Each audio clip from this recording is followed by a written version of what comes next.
میرے آقا نے فرمایا تھا اللہم اجعلنی مسکینا، اللہ مجھے مسکین بنا دے، وَأَمِتْنِي مِسْكِينًا، اللہ مجھے مسکین کر کے اس دنیا سے لے کر جانا، وَاحْشُرْنِي مِسْكِينًا، اللہ مجھے کل حشر ہو تو مسکینوں کے ساتھ میرا حشر کرنا۔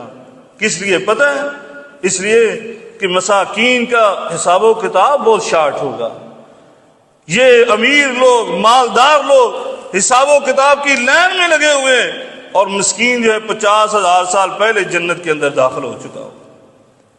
اس لیے میرے آقا اس کی دعائیں کر رہے ہیں۔ مال اگر اللہ تعالیٰ عطا فرما دے تو یہ نعمت ہے، ایسا نہیں ہے کہ ہم کہتے کہ بالکل فقیر ہی مسلمانوں کو ہو جائے، نہیں، یہ اللہ مال عطا کرے، رزق حلال عطا کرے، محنت کرتے ہوئے آپ نے مال کمایا، لیکن حقیقی مقصد سے غافل نہ ہو جائیں، اپنے رب کو خوش کرنا ہے۔